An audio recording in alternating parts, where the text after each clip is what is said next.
with you, Alec? Well, it's the usual practice for a man to take his wife rowing in the park on Sunday, Martha. I don't think we've ever been out this way before, Alec. It's rather deserted here. Yes, the nearest boats are at least half a mile away. Alec, you sounded so strange just then. Is something wrong? Don't worry, Martha. I'm completely well now. That accident to my head is quite healed. Why do you always bring that up, Alec?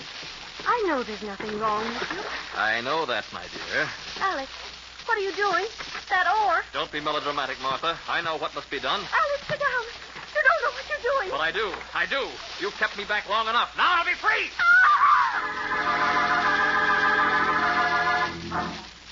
I tell you, Inspector, I can't figure it out.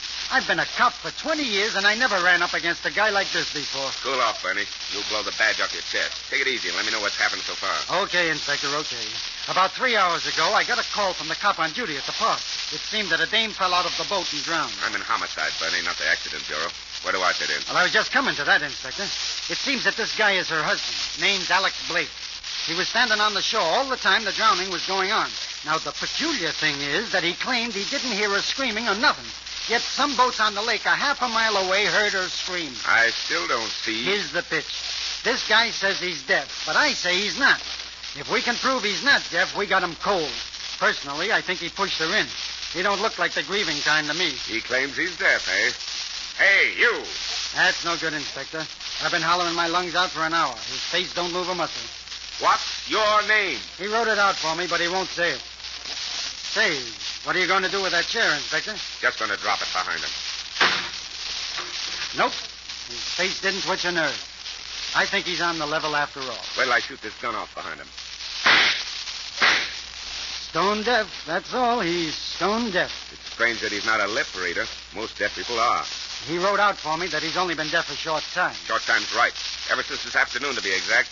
I can prove he's not deaf. How does the inspector know that Alec Blake is only feigning deafness? In just a moment, we'll return to our story, but first...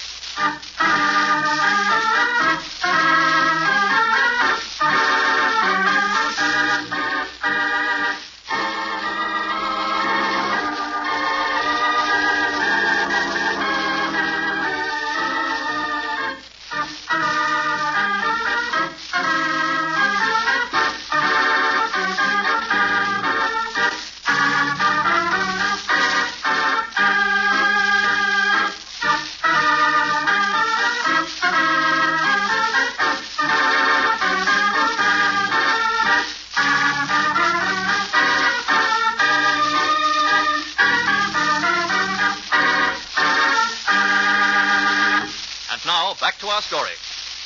How do you know Blake was only putting it on, Inspector? When he wasn't startled by the noise of the chair crashing to the floor. You see, Bernie, people who are really deaf perceive a noise through the conductivity of their bodies, the floor, the ground, or whatever object they're sitting on.